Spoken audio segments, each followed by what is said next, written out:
Ko tayong tanggap na repair for Mac. Wala daw power. Problema, dinuktungan po yung may-ari ng kuwan. I-plug po natin. Wala.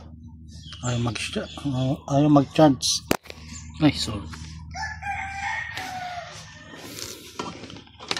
Ang una nyo pong iti-test ay yung ditong extension cord. Extension cord po. Ito muna yung kuwan natin. Pero may ibang paraan po. Kumuha tayo ng kuwan, yung magandang cord. Ayaw ayaw mag-charge po talaga.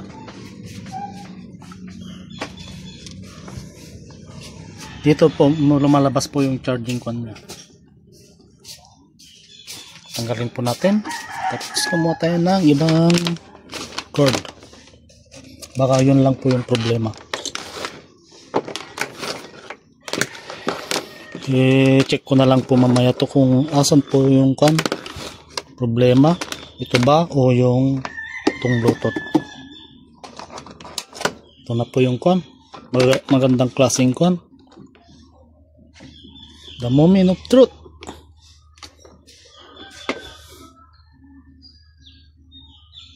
Oh, nag-charge na po siya. Means itong cord yung problema.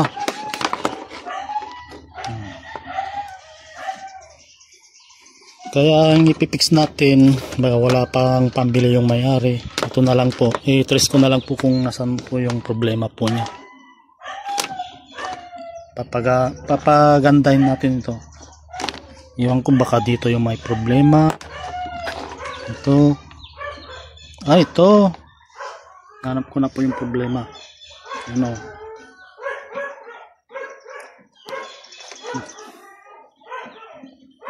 Yan. Tapos try natin. Power kung pwede na. Oh, tumulog na. Bluetooth. Oh. Okay. Cord lang po yung issue niya. I think kailangan kong linisin to. Marumi na po. Ito lang po yung tanggalin natin. Ilang po yung unang gagawin nyo. Cord muna yung testing po nyo.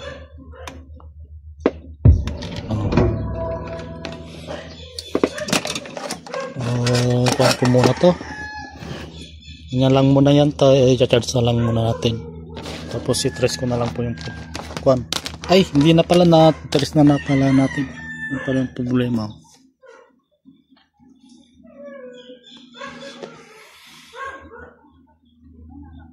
Ganun na lang po yung gagawin natin. Maghanap tayo ng kapalit na ganito cord.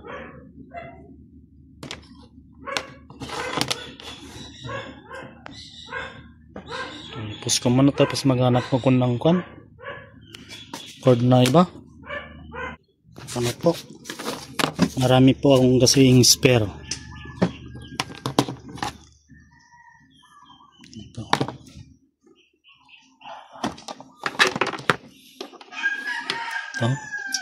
Pwede rin ito. Tapos ito. Okay.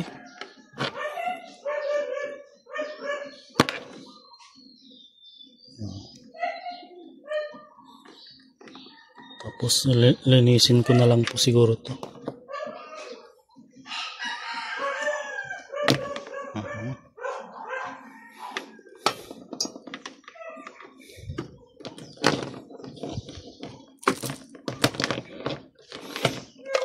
Testing.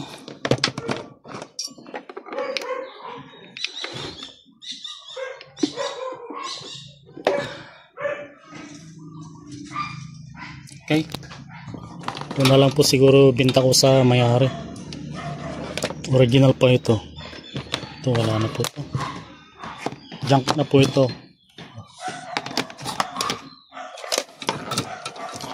Ito hindi ko konto. Spare ko ito kasi magandang klase. Ano pa may share ko about this? No power. Cord muna yung check nyo.